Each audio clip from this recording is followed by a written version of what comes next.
Thank you for tuning in to the GSMC Dead Ball Sports Podcast, brought to you by the GSMC Sports Network. We have a great show for you today. We will be covering the Browns pulling off tonight's shocking victory over the Pittsburgh Steelers on Thursday Night Football. We'll discuss the Miami Dolphins. They've went on a little bit of a run, find themselves 4-6, and are now back into the race for that 7th seed. We'll discuss the NFL power rankings. I'll give y'all my top 5 NFL power rankings. We'll discuss Ruben Amorim and whether or not he can turn this Manchester United's team around this season. And please stick around for the end of the show, where I'll be giving you my thoughts on the 49ers, whether or not their season is over if they lose this Sunday's game to Green Bay. Massive game there. If you have a question during the show, we want to hear it. Your input is a big part of what makes this show successful, and we thrive on your energies and insights. Whether it's just a quick comment or a thoughtful question you just have to share, please don't hesitate to drop it in the chat. And if you want to make absolutely sure your super chat stands out and gets featured on the show, there's an easy way to do that. Just use the super chat button at the bottom of the chat box to send in your super chat. This guarantees that your super chat gets read on the air, and it's also a fantastic way to support our channel. We we really rely on your support to keep bringing you the sports content you love, and we appreciate every bit of it. So go ahead, let us know what you're thinking. Hit that super chat button, and let's keep the show as interactive and exciting as possible. And if you prefer, you can always go to the gsmcpodcast.net link to tip, donate, or even leave a comment or question there. We couldn't do what we do without your amazing support, and we're so thankful to have you as a part of our community. We do have to start off, though, with the Browns pulling off the Thursday Night Football victory over the Steelers at home in Cleveland, and it was a snowy game. It was a snowy football game, especially down the stretch. The snow was really coming down there. But I have to say, though, despite the snow, you didn't see much. You still saw a good quality football being played. I thought both quarterbacks did pretty well in this game. Russell Wilson was 21 of 28 for 270, touchdown, clean game, no interceptions. Jameis Winston did throw a pick, but overall, he was 18 of 27 for 219 yards. I thought he was overall played a very clean game. He ended up leading that game-winning drive late on with the snow really coming down. The snow was coming down hard when he let down that game-winning drive, and I was impressed with that. I was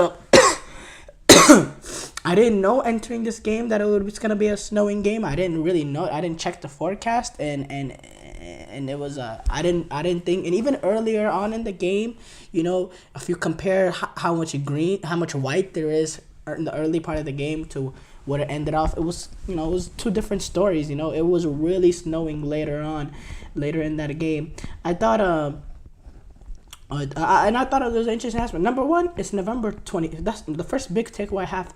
November 22nd, and it's already snowing this hard. I mean, that's wow. I didn't think it gets like that. I'm from Dallas, Texas, and it's not like we never get snow. We get snow, once in a while.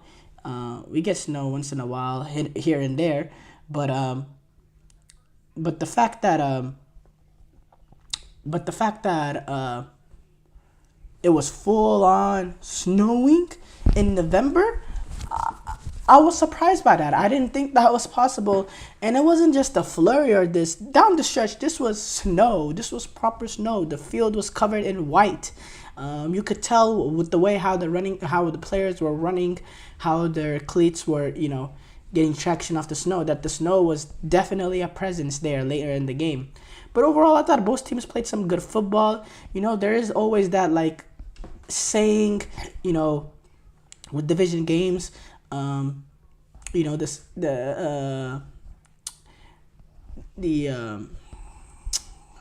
records go out the window, and this was a perfect definition of it. This is a Cleveland Browns team that essentially are playing for nothing, with how their season have gone, mostly under Deshaun Watson, but they entered this game 2-8, while the Steelers entered this game 8-2, and the Steelers entered this game 8-2, and they were on a high of an high, beating Baltimore, getting that division lead. I do think that this game can have ramifications going forward because it brings Baltimore now a game closer to them, and also this is a division loss. This is a division loss, and whenever you're going up against Baltimore, it'll make that a week. I believe they play. I don't know exactly what week, but it'll make that a Steelers-Ravens second time around that much bigger when that game happens in M&T Bank Stadium because of the fact that Steelers got a division loss here. So I think that this firmly brings Baltimore back within punching distance of that division crown in this one. And Pittsburgh overall, they really struggled in that first half to generate much offense and to move the ball and get things going. It was a lackluster start. They had a little bit of a what's the word?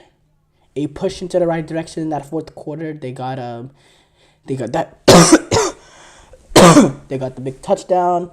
Then they got a turnover that led immediately to a touchdown, and out of nowhere they were down 18-6, and in the fourth quarter, and out of nowhere they were up in the ball game 19-18, and then the Browns ended up getting the ball back, and as I said, Jameis Winston, he led that game-winning drive late on in that fourth quarter with the snow. I thought it was really impressive, the drive that Jameis Winston led, because of number one, the fact that it was in the heavy snow. It was really coming down in that period, and also it was so important to respond to that run that Pittsburgh was going on, because you say if Cleveland Brown get that ball and they go 3 and out again, and they give the ball to Pittsburgh with time left, the momentum completely has shifted Pittsburgh way. Pittsburgh is getting that victory. They are getting those 3 points, and it's game over.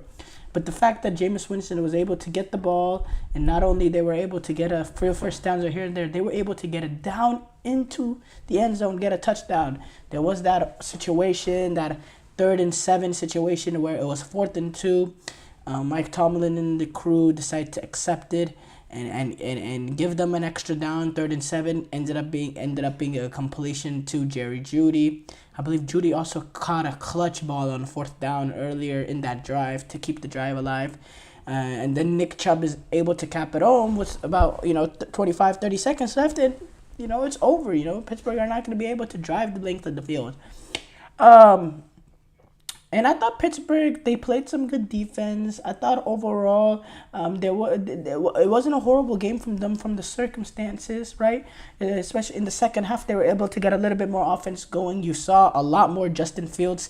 He only carried the ball for 3 times for 26 yards, but he was involved a lot of packages. In fact, he threw a pass. He was involved in certain packages with Russell Wilson.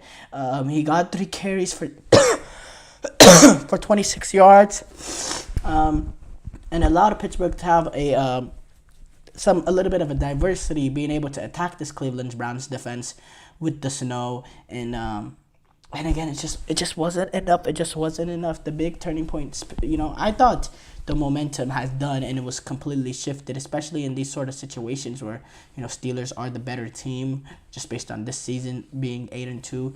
I thought once they got that lead, I just thought there was no looking back, and they were able to carry this momentum into the next into getting a defensive stop. And I thought Myles Garrett was a game wrecker.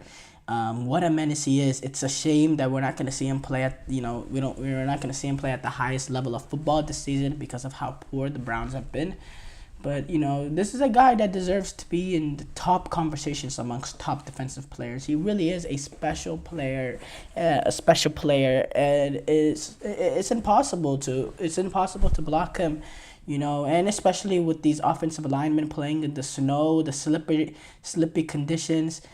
Again, there's an advantage to both the offensive lineman and the defensive end in that situation when you think about it. But I just thought he was just so hard to deal with, and Pittsburgh never really got a real accounting of him. Even if he didn't, get the sack himself, the pressures that he generated, his presence as well to in the run game. I just thought overall he played an incredible football game, and he was one of the big reasons why they were able to keep themselves in it.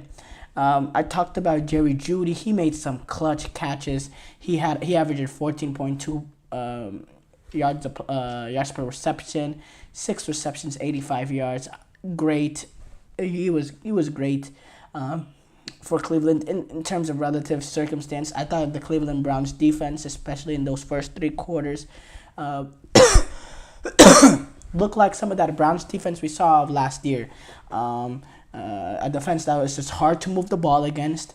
That is hard to move the ball against. I thought Denzel Ward played a very, very good game going up against George Pickens, it's a great bounce back because the Browns got smacked by the Saints last week. A Saints team that has been struggling. They're now 4-7, I believe, because that was their second straight win. That Browns game was. But going back overall, I was just in love with this game. I thought if you gave me a blindfold in terms of I couldn't know which teams were which, and I was just watching the football game. The atmosphere, the sense of want and desire from both teams, and the fact that it was the fact that it felt like a division rivalry. You could have, I could have thought it was a playoff game just looking at it from a neutral. It had that sort of feel to it, and that's the highest compliment I could give. And I thought it was a great showing because look, Thursday Night Football, in my opinion, is a poop fest. But for the NFL, this was a really, really great showing for them. Having this game, it's not really on national TV because, well, we know it's just on their own, what subscription I'm talking about. I'm not giving them free advertisement here. But, I thought it was overall a great game. And I looked at the game tonight. I didn't realize it was playing Thursday Night Football until I woke up this morning to check while I was, doing prep to try to get a mix of what topics I'm going to do today. When I saw that it was Browns Steelers, I was just like, man, I'm just going to be doing my work on the side and I'll check the score once in a while. I'll glance over to the TV. I was hooked from minute 1. It was an absolutely sensational game. Short break here coming up. When we come back, we will discuss the Miami Dolphins.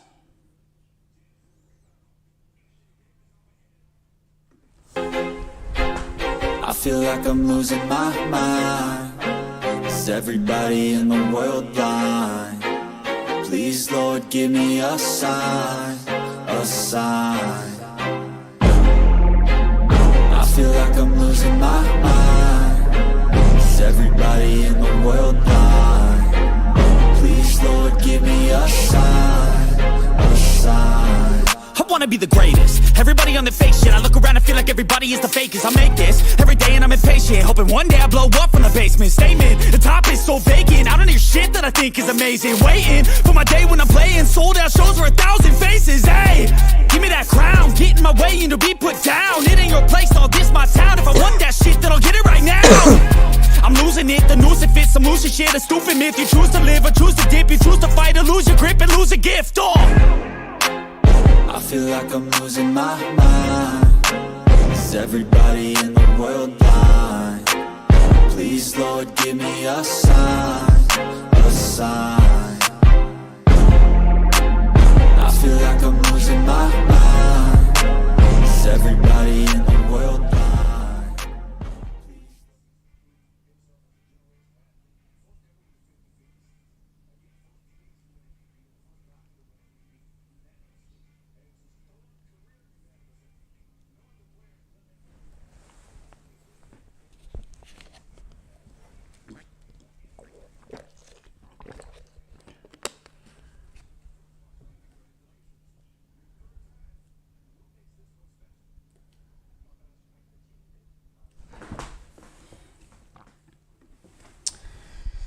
Before the break, we discussed We discussed the Browns pulling off the shocking victory over the Steelers. We move on to discuss the Miami Dolphins reaching the playoffs. Saw my beloved Lakers lose to Franz Wagner game winner. Ay, ay, ay. Ay, ay, ay. Not my beloved Lakers, actually. My beloved LeBron. I could care less about the Lakers. But let's go back to the Miami Dolphins reaching the playoffs. The Miami Dolphins are now sitting at with back-to-back wins over the Los Angeles Rams and the Oakland Raiders. The Miami Dolphins are sitting at 4-6. No, correct. Yeah, at 4-6. Since Tua Tagovailoa has been back, this team looks completely different. They are 2-2, but their two losses came against Arizona and Buffalo, that are both sitting number one in their divisions, and they came against those teams. In those losses, I can't speak today. It was both because of game-winning field goals in both of those games. In the Cardinals' case, a walk-off with the Bills, a field goal to go ahead with, a basically lateral time to go. And then since those two losses that they got once to us back, they went on to beat the Rams through a very good defensive performance and good complementary football from the offense. Taking advantage of the good defense, winning that one. And then against the Raiders, they just beat the Raiders because they're just a better team than the Raiders. And Tua played great in it, efficient as always, 28 of 36, 288 yards, 3 touchdowns. Devon Achane was able to get a touchdown as well. Jonnu Smith, a big game for him, 6 receptions for 101 yards and a couple touchdowns. I think this Miami Dolphins team is a little bit more balanced. They are, they're not as heavily reliant on Tyreek Hill and Jalen Waddle as you expect them to. Jalen Waddle and Tyreek Hill in this game, they didn't even they combined for 71, 81, 90. For 90, they didn't even combine for 100 yards, and they still won the game. It shows that, this offense is being more expanded. Devon Achane, he's getting 4 receptions. You're getting Julian Hill 2 receptions. Odell got 2 receptions. Malik Washington got 3 receptions. Do we know what Jonnu Smith did? He averaged 16.8 yards per game. And just the fact that Tyreek Hill, he's not, it was a question on whether he's playing. Even if him just on the field as a decoy, just running as fast as he can, moving the safety, occupying a safety over the top, it opens up opportunities for Jonnu Smith to find seams, in the vertical lanes to, be able to get his production. And look, Miami overall, 4-6, they are not far off of, the 7-seed contenders. Now, I think Chargers have separated themselves, and I think they will be that 5th seed. I think they, with them being 7-3, I think they have separated themselves there, alongside, the other probable playoff candidate, wild card candidate to be 4th seed is, whoever doesn't win the division out of the Steelers or Ravens. But that 7th seed spot is open.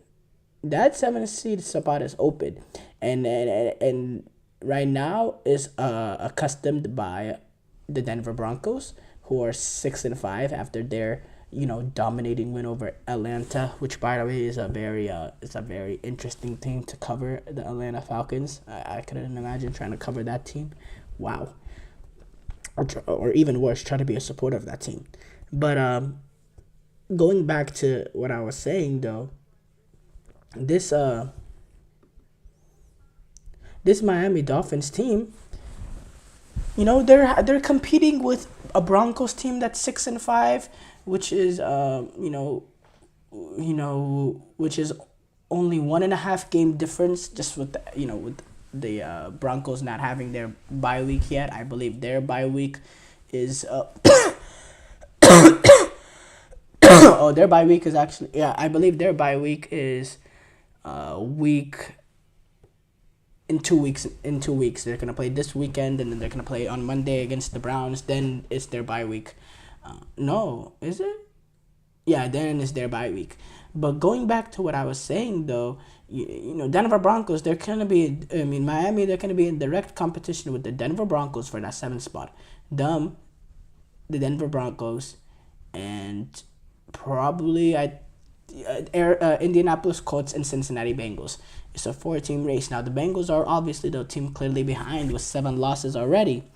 But they're definitely not out of it. When you factor in the fact that the team right now currently sitting in 7th has 5, there is life there. Now, the Denver Broncos, if you look at their schedule, not the most difficult. You have the Browns. You have no, actually, this is fairly difficult, actually. You have the Browns, and then, you have the Raiders, Browns, and then, Colts. That can be an interesting one.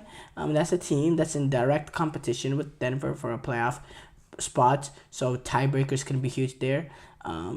Broncos also take on the Chargers, a division rival. Broncos then take on Cincinnati. Now, that could be another team that, will be battling for that last wild card spot come January, or that game is actually late December, and maybe that game can have a big impact. And then Chiefs close off the season against Denver January 5th, and you never know. Kansas City Chiefs might have whatever their goals are by that period, whether it is to be that, sorry about that, whether it is that fact that they are the first seed. Maybe they don't even have players, have starters playing in that game. So who knows? That's not an easy schedule, but that's not that's not the worst schedule in the world. Miami got some tough ones. Miami do have to play the Packers. Actually, no, this is relatively not that hard either. Apart from Packers and the 49ers, who could be an easy, could be a comfortable win nowadays. But other than that, you're not really frightened. You get the Jets twice, Miami does. You get to play the New England Patriots, the Houston Texans, the Cleveland Browns. Miami, this is not the worst schedule in the world for Miami to sneak in there. I think they definitely do it. They could definitely do it. Now, they'll have to win games that Denver doesn't. They'll have to, there's only 6 games, or there's only 7 games left. They need to gap them by two games. The offense does against the Bengals. But not Bengals. Broncos. Dolphins need to do that with the Broncos, because the Broncos are a game and a half ahead of them. But I think Miami are on a forward momentum from what they did earlier, from what we saw of them earlier this season without Tua. They're playing some really, really good football, and they have belief of their coach. They play with players with belief. They have a good continuity, good brotherhood. We saw earlier this season with the Tyreek Hill situation and the teammates standing for him. I love whatever is going on with Miami outside the field, and I think that ends up affecting the product on the field. And I thought that Rams game was a big coming of age victory for them, a big victory, like, to really show their bottle, because again, before that game, I don't remember the last time they beat an opponent that had, that was I'd call the Rams a quality opponent since you're going back to that 2022 year where they beat Baltimore earlier in the season. So yeah, I've been overall very impressed with how Miami has returned with Tua, and can they make the playoffs? I don't know. It's difficult. There's a gap they have to. But actually, will they? I don't know. But can they? Absolutely. I think they're firmly in it. I really do. Short break here coming up. When we come back, we will do our top 5 NFL power rankings. Looking for your daily fix of sports talk without having to pay for it? GSMC Sports Network is available on YouTube. Just search GSMC Sports Network. Get your fix of daily sports talk shows on YouTube, absolutely free. NFL, college football, NBA, MLB, MMA, UFC, fantasy football, and so much more. GSMC Sports Network has shows running all day long, with new sports shows starting every 2 hours. Just like on your favorite cable sports channel, except GSMC Sports Network is absolutely free. Just search GSMC Sports Network on YouTube to catch one of your new favorite shows, like the GSMC College Football Podcast, Chip Shot Football Podcast, Hoops and Heels Women's Sports Podcast, GSMC Basketball Podcast, and so many more. Check it out for yourself. GSMC Sports Network, now available on YouTube absolutely free. Search GSMC Sports Network on YouTube right now.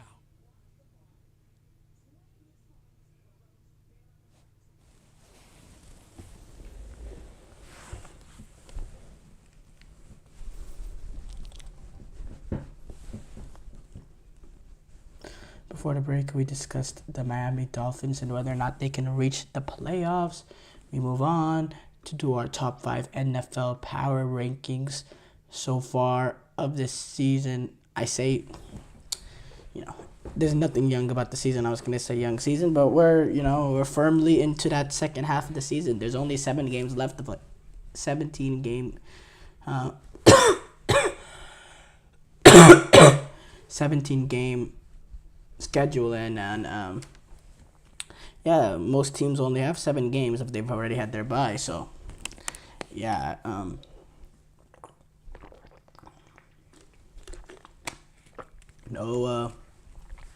no more excuses for teams. So we're reaching the witching hour of the season. We're gonna go a team that's a little bit in a desperate situation in this Sunday. We're gonna talk about that later on in the show. But we have to talk about the top 5 power rankings, and here's my criteria on top 5 power rankings. If one team is above the other, then you'd choose them in the playoffs over the other team, no matter what. When I do power rankings, I mean teams with the chances to go, best chance to win the Super Bowl right now. And obviously,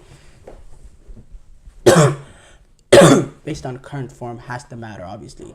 Like, generally, when you're doing a top 10, the Niners, or top 5, the Niners are always in it. But despite the fact that you probably still, I'd probably still believe the 49ers have a top 5 chance in terms of every NFL team to win the Super Bowl this season, I wouldn't put that team in my power rankings, trying to, I wouldn't put that team in my power rankings into the top 5 because, bro, they haven't looked good enough. They've been 5-5. It's been unacceptable. And we'll get to the 49ers, but I don't know if I want to start off with number 1 or number 5. And it's tricky now because it's kind of unfair to do this. I think I would have probably had Pittsburgh in my top 5 if it wasn't for today's loss. So this is actually difficult. I think my top 4 is pretty straight symbol, I guess. I'll put the Chargers actually into the top 5. I thought last week was a great win for them because, look, they started off 6-3. But there was still some major questions with them because if you look at the quarterbacks they beat on that run, the 6 games so far this season, they haven't been awfully impressive. They beat Gardner Minshew, they beat Bryce Young, Gardner Minshew, Bryce Young, a rookie Bo Nix, Spencer Rattler, who was also a rookie, but Spencer Rattler, Jameis Winston, Spencer Rattler, Jameis Winston, the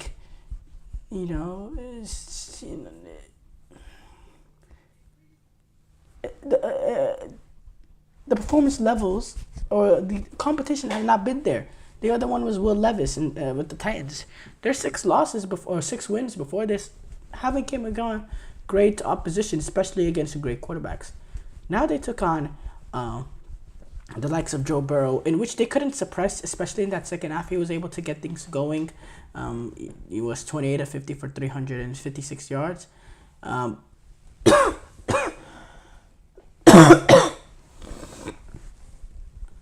But I thought the Chargers, what they were able to do in that first half, just absolutely dismantled the Cincinnati defense, scored 24 points. This is a Chargers team that lacks any sort of explosiveness and any sort of real, number one wide receiver where, they can call a play on fourth down, a 4th and 6, 4th and 7, and someone they'll go. This Chargers team doesn't have that, If you look at a game-by-game perspective, this Chargers team are struggling, to get 100 yards receivers. Now, Ladam McConkey, he's been a good rookie wide receiver for them. He gives them something a little bit different, yes. But he's not the guy to...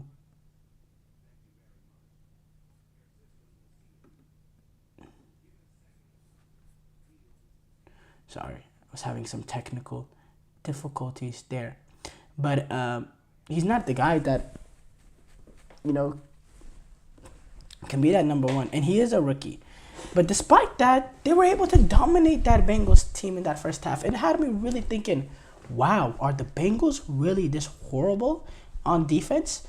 I think it's a combination of both. I think the Bengals, they've been god-awful on defense this season. But I think the Chargers are starting to figure it out offensively.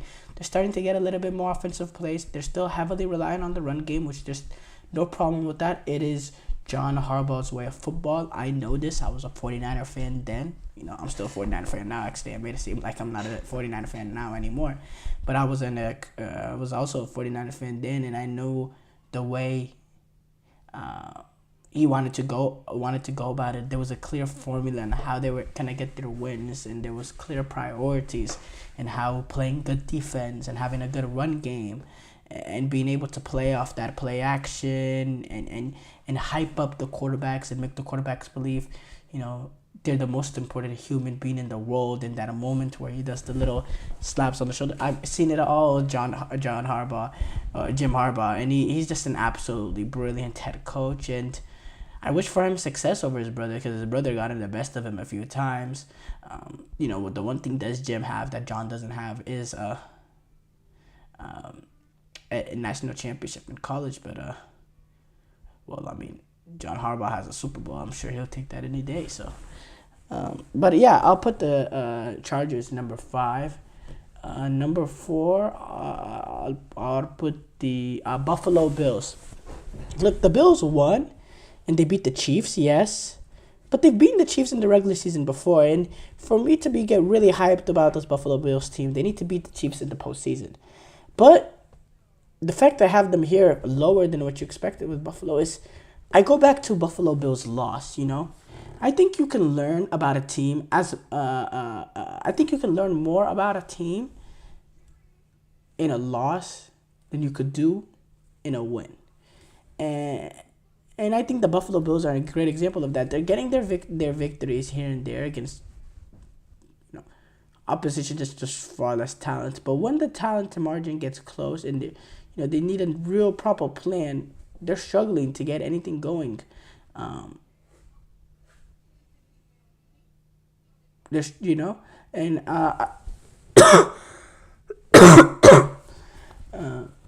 As far as Buffalo, when you see what they how they performed against the Texans, how Josh Allen performed against the Texans, 9 of 30 for 131 yards and a touchdown. You also saw how Buffalo just got completely manhandled by Baltimore when they went away. They are 9-2, but I've taken the quality of opponents in that 9-2, and it's almost a little bit of a fake 9-2 to me, and that's why I have them at number 4. I'll probably move. I'll put the Eagles number 3. Look, the Eagles are looking like that team that we saw earlier this past season, or even the season before, where they reached the Super Bowl. We knew the pressure that Nick Sirianni was on, and the criticism surrounding him and how last year ended, and then also on top of that the 2-2 start, and how there's been certain games that he's had a really bad management and decision making. But look, at the end of the day, I thought I think what Philadelphia has done is they've been really, really good this season. They've been able to get on a run, be that 8-2 team, and yeah, I look forward to seeing this NFC race. I think it's really going to come down to the wire.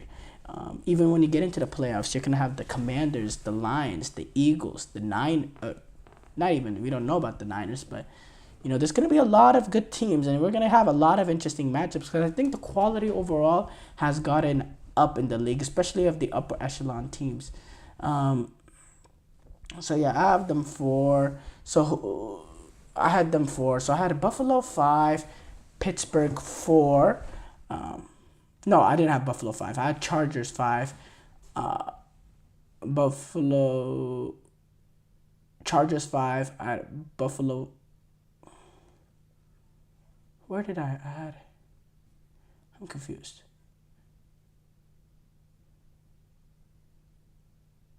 I think I had Baltimore 4, Chargers 5, and then, yeah, okay. So, yeah, Chargers 5, Buffalo 4, Philadelphia 3. Number 2, I'm still, despite Kansas City's loss, I'm still going to put Detroit there. Look, Chiefs are still 9-1. And, let's speak about Buffalo. Detroit. Detroit's been great. Absolutely great. They're playing some really, really good football. Amon-Ra St. Brown, he's continuing to look like an all-pro. Jared Goff, he's looking like a Pro Bowl quarterback. But look, I just can't put anybody ahead of Kansas City until they've been able to slay the dragon. They just know how to get these victories when they need it. And I think in the playoffs, that's going to be a big, big factor. So for me to put anybody ahead of them in the power rankings, I think is just quite frankly irresponsible. Short break here coming up. When we come back, we will discuss Ruben Amorim and Manchester United.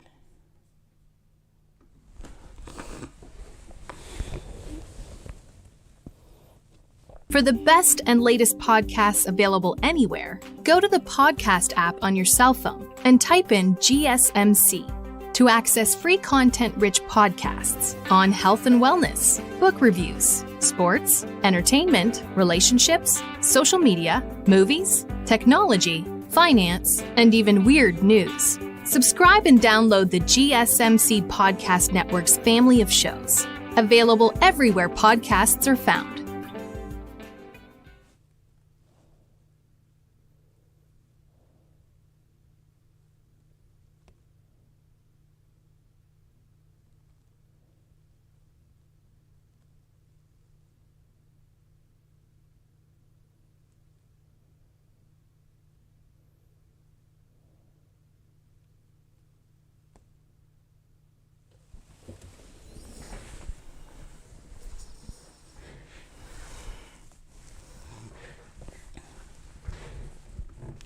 Before the break, we discussed our top 5 NFL power rankings. We move on to discuss Ruben Amorim. He's coming at Manchester United, and he now needs to turn around Manchester United this season, or at least give Manchester United fans hope. He's come in, he's done a few training sessions here and there. We saw Marcus Rashford, Casemiro coming out with comments regarding the training, saying things like top training and things like that. For me, just seems a little cringe and a little... What is the appropriate way to say this on a podcast? I was going to say... Actually, I can't even say that. I can't even say the thing that I was trying to give a hint on what I was trying to say. That's how bad it is. But...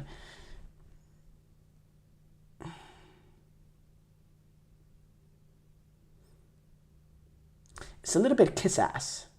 I think I can say that. But yeah, that's a better way to put it.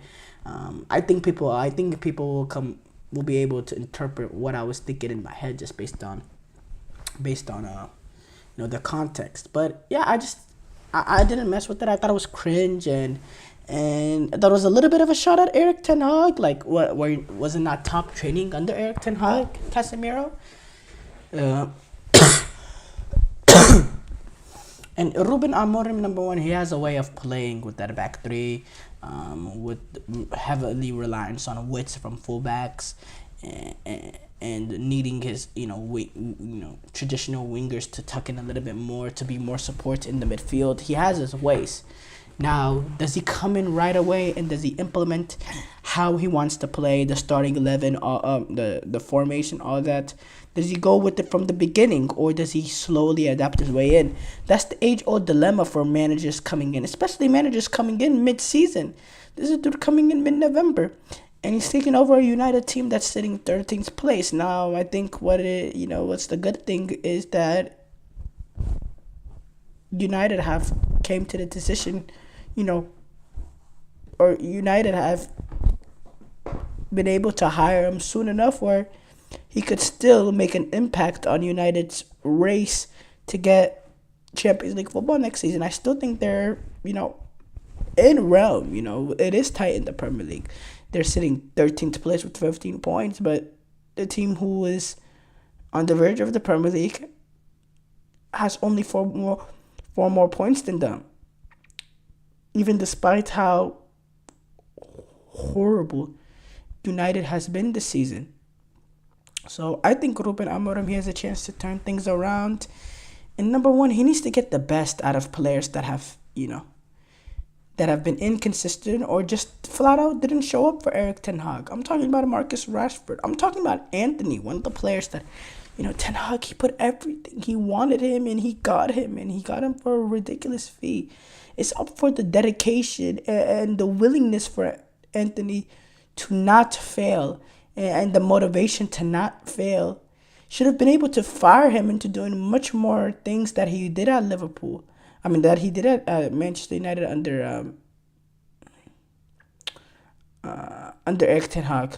But now I believe that it's an opportunity. It's an opportunity for a lot of these players to really make themselves well known to Ruben Amorim. These training sessions, this game is an opportunity for him to see certain players at certain positions that he like. I think about it a lot where Thomas Tuchel came into Chelsea. It was seeing things through in the first couple of games, just trying to get a feel of the club, the atmosphere, how the players wanted to play, how the players mentally go about approaching the game and building that off the players. I think we see something similar. I don't think Ruben Amorim comes in right away and he just completely shifts everything. I don't think it's something like that. I definitely think it is a little bit of it is gonna be a difference. I'm really interested to see how Manchester United, come out right away and with Ruben Amorim. And by the way, this Sunday they're going up against Ipswich. They're fighting to stay up.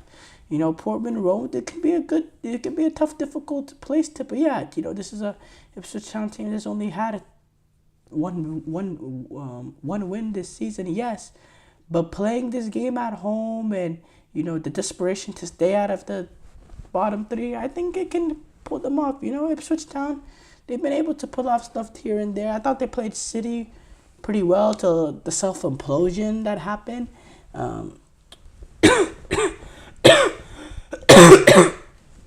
But yeah, overall though,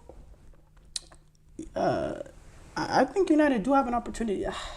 Top four, I don't know, maybe that's a stretch to play Champions League football in general. Who knows? Because fifth place could get in there, but it's gonna be difficult. There are teams like Newcastle, Villa,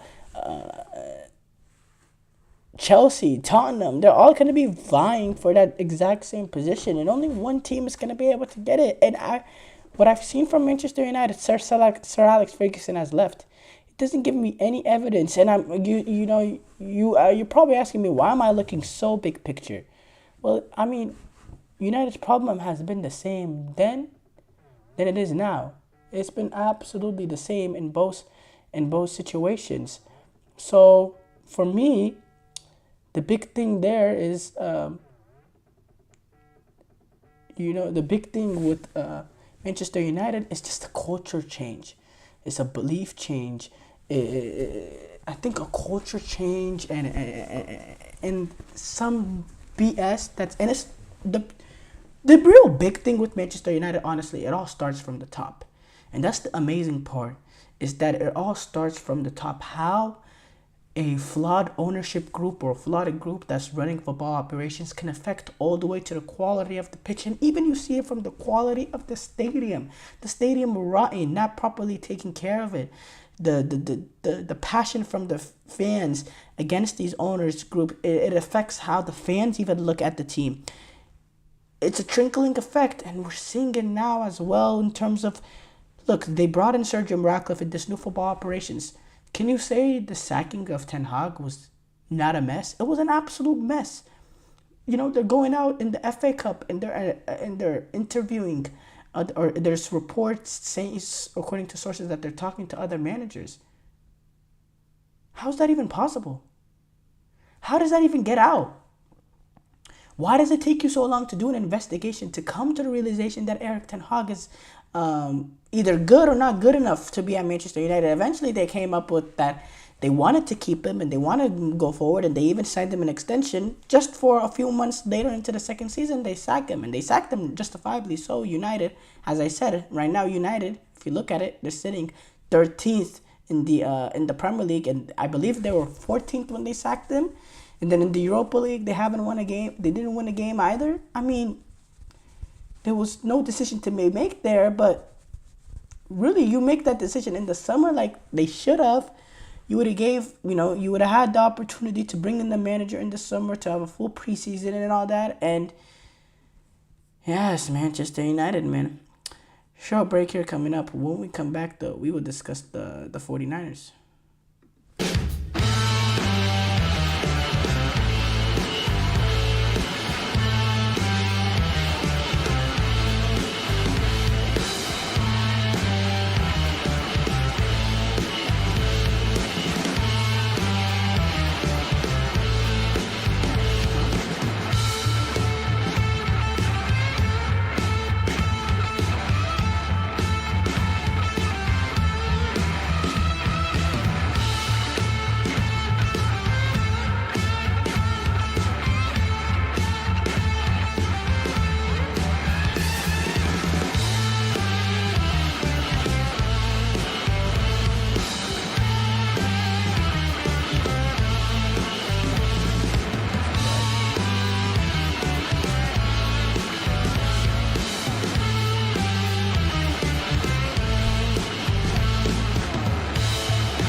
Before the break, we discussed Ruben Amorim at Manchester United.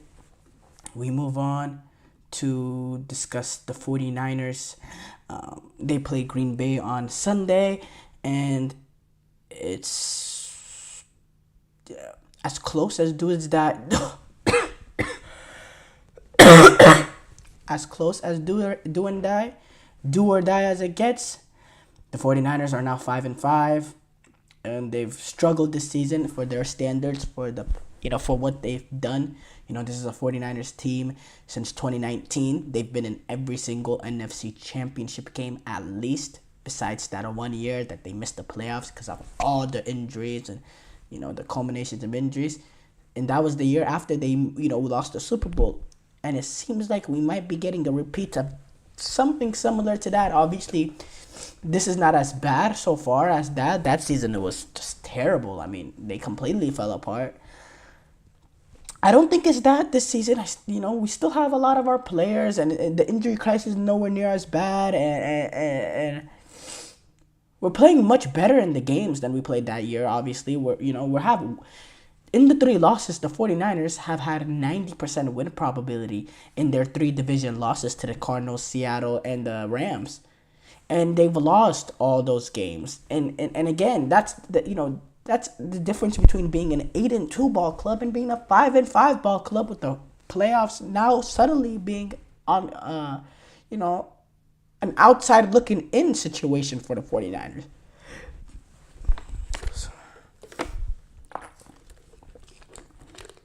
So yeah, it's been unbelievable.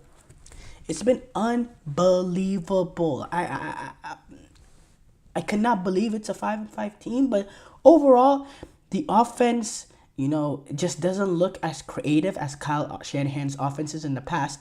You don't see, I'm looking at the statistics. The 49ers are one of the worst, or one of the bottom teams in terms of throws behind the line of scrimmages. How many times did Shanahan make it easy for Jimmy Garoppolo, give him these easy jet passes or screen passes to make life simpler? With Brock Purdy, I guess he has such an increased trust in him and his abilities. Half the time he's lining up shotgun, and he's giving the entire offense to Brock Purdy, and he needs to make the play. And it's just like, even with the quarterback as great as Brock Purdy, sometimes he needs things to be easier for him too. Patrick Mahomes is throws the most passes behind the line of scrimmage in the NFL. It's, sometimes a quarterback can benefit off that, and we don't see that. On top of that, defensively, late game situations, they've not been able to get the stops that are needed, and overall, it's been poor. It's been poor. But what the 49ers do have is they have hope, because the team currently leading that division is only a game ahead of the 49ers. And but the problem is also the 49ers have a very difficult schedule to end off their year, while the Arizona Cardinals has an easy schedule as well. And they're still the Rams and Seahawks that also have the same record as the Niners, but they have a better tiebreaker. They have the tiebreaker over the Niners because of division record. So the Niners are in a hole. And the Niners are in a hole so bad that, they have a do or die game essentially week 12 of the season. I couldn't believe that the 49ers will be in a do or die game this season. I can't believe it. We're in it's week 12, and the 49ers, according to Pro Football Focus PFF, they lose the game. Their probability to miss the playoffs, their probability to make the playoffs is 15%. 15% if they win the game. Not win the game. If they lose the game. Now, if they win the game, it jumps all the way to 53%. So that's a massive change there. Making the playoffs, going from 53% to 15%. That is a massive difference. So to say this game is do or die, look, I've been saying it's do or die all the time. It's not do or die, but it's like, it's almost, your second to last lifeline almost. And you never want to get to your last lifeline because anything can happen. And with the Buffalo Bills game coming up next, the 49ers, they go away to Green Bay, they go away to Buffalo. Ideally, you want to win both of the games, but as a necessity, you have to win one. You have to be 6-6 out of. You're 6-6 through 12 games. You got the rest of the season in your hands almost. Like, you have a chance there. You go 5-7. For you to make a backdoor cut into the playoffs, you need help, even to sneak into that 7th spot. And yeah, the Niners, they don't want to find themselves in that position where they're relying on help from other teams just to get in. And I also think this is a big opportunity for Green Bay, or even if you're Detroit later on. I think Detroit plays the Niners in week 17. I think both of those teams should give everything they got to beat these 49ers. Because you want to get these 49ers out when you have the chance. You don't want them sneaking back into into the back doors, into the playoffs, and be that team just hovering over them. Especially if you're Detroit, you want the 49ers out of there. You do not want the 49ers in the playoffs. You don't want the 49ers to even be an option, because the 49ers, even when they sneak into the playoffs like they did in 2021, they still have that knockout punch ability where they can pull off a road upset here and there just because of the nature of the team and the coach to an extent. And if you're the Packers, you're trying to knock them dead when you can't, when you still can. I think the Rams, they made a mistake that year in 2021. They couldn't knock down the 49ers in week 18. The 49ers came back into that game. I think the 49ers were down like 17-0 in that game. They needed to win that game to make the playoffs. They ended up coming back and winning that game. And then the 49ers went on a run. They beat the Cowboys in the wild card round. And then they beat the Packers in that crazy game where they blocked the punt to tie it off.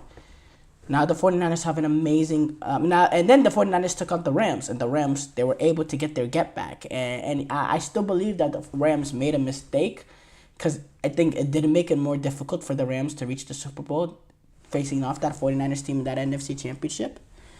But they still got the job done, and they redeemed themselves for that mistake. So, and they ended up winning the Super Bowl. They got it, good for them.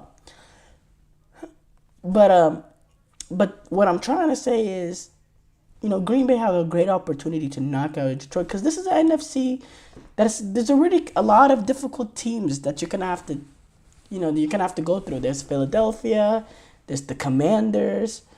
Which I think Commanders actually, I think they've fallen away from the rest of the pack. Philadelphia, Detroit, Green Bay. Those are three really, really good teams. The 49ers is a fourth team that can become really, really good if they can just get their crap together. You don't allow them to get their crap together, so that they don't even, so they're not even an option if you're a Green Bay or if you're Detroit. You're looking at it from that aspect. And the game is going to be at Lambeau. I don't know if the frigid temperatures is going to be that big of a factor. I don't know if it'll get that cold this early. It's still, in November. You never know. I just got done earlier this show talking about a snow football game, a full-on snow football game in November. So you never know. It's a Mother Nature. Things can change. But I still think weathers will be a factor, because it is a cross-country trip for San Francisco, and they're a sunny outdoor football team going into the cold at Lambeau. But, George Kittle, Deebo Samuel, Trent Williams, Kyle Juszczyk, these boys have, they played in that big the big game at Lambeau Field, way back then in 2021, when the 49ers was able to reach that NFC Championship. So I don't think it's going to be too big of a moment. These 49ers players have this experience. And I think the fact that you're going up against an opposition that has some real quality to them, that has, because the 49ers haven't played the greatest opponents, even in their 5 losses. They lost to the Rams, who are not great, Arizona, who are decent, but they're not special or anything. They lost to the Seattle Seahawks. Even their wins the 49ers have, it hasn't been that great. I think the fact that you're going up against Green Bay, a team that can really, really test you, I think this has an opportunity to be a game that can almost shock the 49ers back into life and back into winning ways. And as a 49er fan, I hope it, because obviously I want to see us, back in the playoffs and back in the Super Bowl. But I don't know, that just seems so far-fetched right now. It's unbelievable. Thank you guys, though, for tuning into the GSMC Dead Ball Sports Podcast, brought to you by the GSMC Sports Network. Your support means a lot to us, so please remember to subscribe to the show and leave a positive review. It really does make a difference. We also invite you to follow us on Facebook, Twitter, TikTok, and Instagram for more content and updates. So thank you once again, and have a wonderful, wonderful day.